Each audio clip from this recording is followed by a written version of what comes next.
In this two-part video, my brother Aaron and I share our thoughts and experiences using history to teach young citizens. Francis Bacon famously told us that knowledge is power. But what do we tell our students when they see so clearly that knowledge is not always power?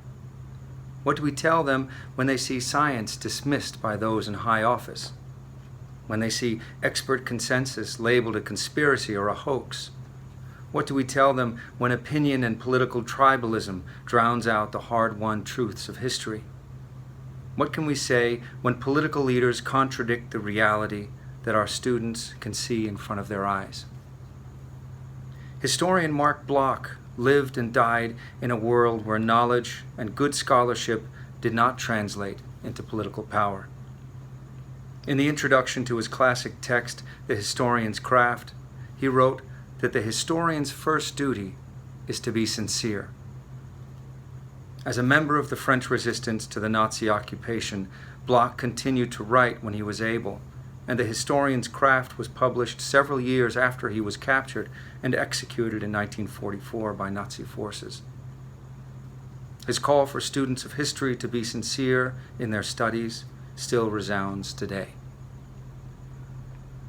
Every history teacher works against the assumption that so many students bring to the class. The history is just a heap of names and dates, just one thing after another, an exercise in cramming and memorization. It's not easy to challenge this stubborn idea of history as a stagnant pool of information, a pool that students must scoop answers out of for their papers and exams. We must teach history as inquiry, seeking, exploring, and allow students, trust students, to bring their own questions into the history classroom. Paulo Freire criticized the pedagogy that he called the banking model of education. And in history, this is the names and dates, the one thing after another model, by which information is deposited into students' minds like a bank account. Instead, he argued for problem-posing education, encouraging students to frame their own complex questions and problems, and then trusting them to bring all of their wits, all of their resources, and all of their passion to the problem to try to find creative and innovative solutions with guidance where needed. Pouring knowledge into our students' brains doesn't empower citizens. And when they see in real time that this knowledge does not always translate into power anyway, they will surely not be inspired to cram names and dates for exams. But inquiry and seeking answers to questions that are immediate and personally relevant can be a way to guide students in their own questions with an appetite for the hard and sincere work needed to find the answers. In terms of examples of this kind of work, we recommend that we look a little closer to home and close to the present moment for methods to help bring students urgency and passion to the spirit of inquiry that will make them better informed citizens. We recommend that we look to good journalism. History students can learn a lot from journalists. First of all, the clear writing of most journalists would put most historians to shame.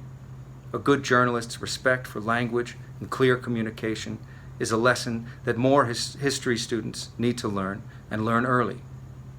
Journalists may be caricatured as hard-bitten and world-weary, but to do their job properly, they cannot give up on the sincere pursuit of the truth of a story and the verified facts.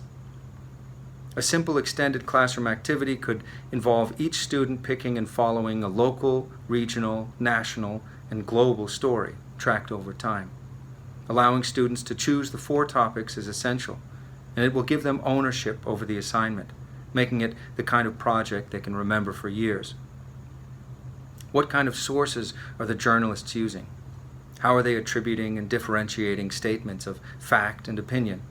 How are they shaping the narrative with the questions they ask?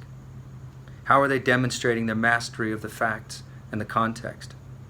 Students can assess this first rough draft of history, as Alan Barth called it, and learn to sift through the overwhelming news cycle in a way that is critical and responsible. Since Mark Bloch wrote about the importance of the sincere pursuit of truth, the field of history has changed dramatically. The postmodern turn has transformed the ways that we read and write history. One misunderstanding of the postmodern turn is that it moved toward relativism and away from the pursuit of truth. But truth has not been abandoned in the postmodern study of history. Rather, the narratives of power that masqueraded as truth have been rigorously challenged. The lies of white supremacy and patriarchy that wrap around our language and our culture, those are the so-called truths that have been revealed and rejected. Feminist scholar Diana Lum wrote that history is handed over to an unknown student, and the meaning of this new history will have to depend upon that student. History rewritten for a public that will have to rewrite it ceaselessly. The media landscape is sometimes discouraging. Confirmation bias is the currency of social media, and tribalism is the currency of politics. False claims are presented as opinions, and we have been told by our high officials that there is such a thing as an alternative fact. But now is not the time for educators to throw up our hands and surrender to the unreality of it all. Now is the time to get to work and to teach our young citizens to pursue their own answers, and to do so with rigor and with sincerity. I teach social studies in high school and also grammar and rhetoric in a college and prison program.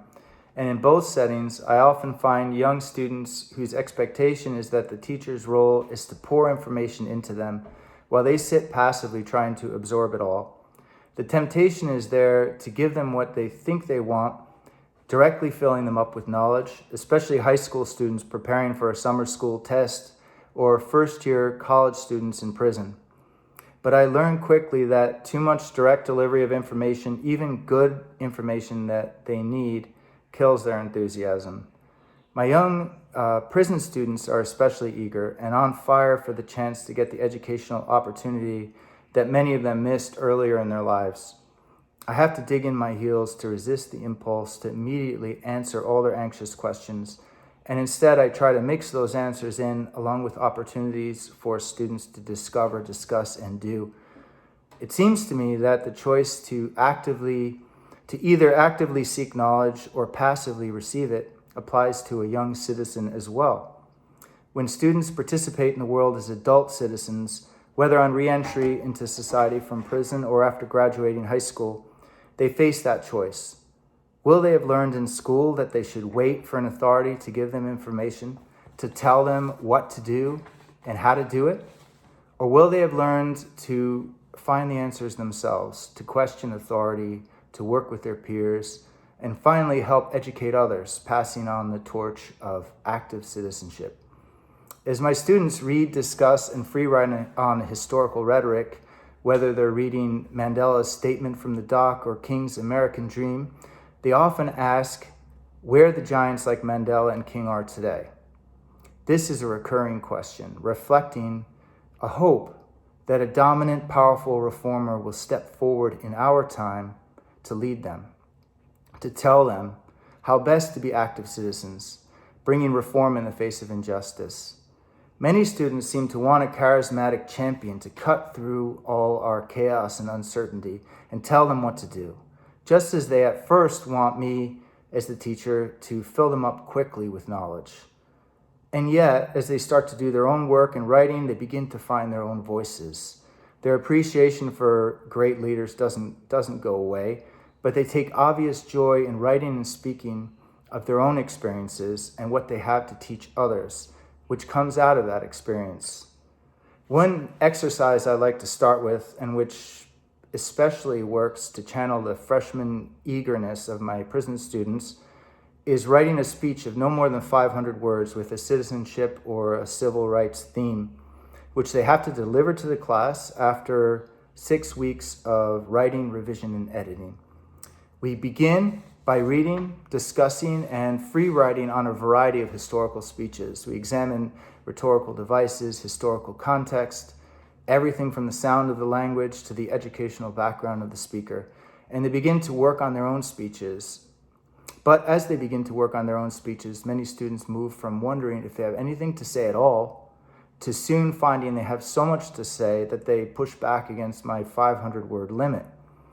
How can 500 words possibly be enough to say what I have to say, they ask. I ask some questions in return, and they begin to question and challenge each other as well. But what if you're a political staffer going door to door and you have to get a good pitch in quickly? What if you have an editorial column in a newspaper? You can do this, they start to tell each other, and then we can do this. Gradually, we work through the editorial stages: focused free writing, index cards to outline, revisions and drafts, more drafts, peer editing, individual work with a writing tutor, copy editing, proofreading, and finally the high point, when they make their speech to the class, followed by the collection of comments from their peers, and to close everything, a short reflective response to everything they've experienced in writing, editing, and performing their speech. By the end of the exercise, students have engaged with primary documents in the form of historical rhetoric, but they've also built a classroom community of trust, respect, and excitement. And it seems to me that this can be a step towards a realization that as young citizens, they themselves, and not only the great charismatic leaders, have something to contribute to the world. And I think they also begin to know that this is something that can't be handed over to them on a platter. Instead, they have to bring it up out of their own experience, take it, mold it, fight with it, question it, and let it be tested in the fire of an editorial review of their peers, and finally before an audience. When they find their idea to be strong enough, which they invariably do in the end after all that work, they have also grown along with their speech, and they're ready to deliver it with confidence, maybe in the same way that a young citizen might stand up in a town hall or a protest or in a run for political office. Instead of spouting off angrily in the classic knee-jerk reaction, which we're seeing so often today, the young citizen may instead gather up his or her thoughts carefully, examine them critically, set them on fire, and build them up, back up again, and before sending them out thoughtfully, perhaps to have a positive change in the world.